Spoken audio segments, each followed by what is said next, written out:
Welcome viewer, I am Murugan S. This video tutorial describes, fix failed to initialize Direct3D error in Windows. Type DirectX download on browser search bar.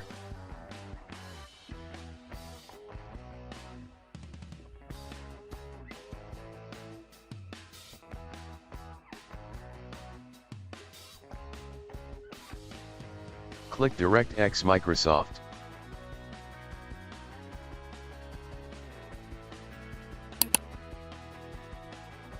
Open downloaded setup file.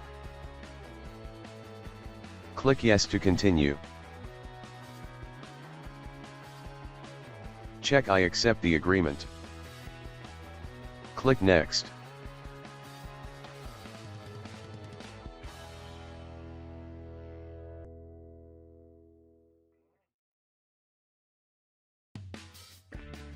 DirectX installed successfully. Click Finish. I hope this video tutorial helps to you. Please like, share and don't forget to subscribe my channel.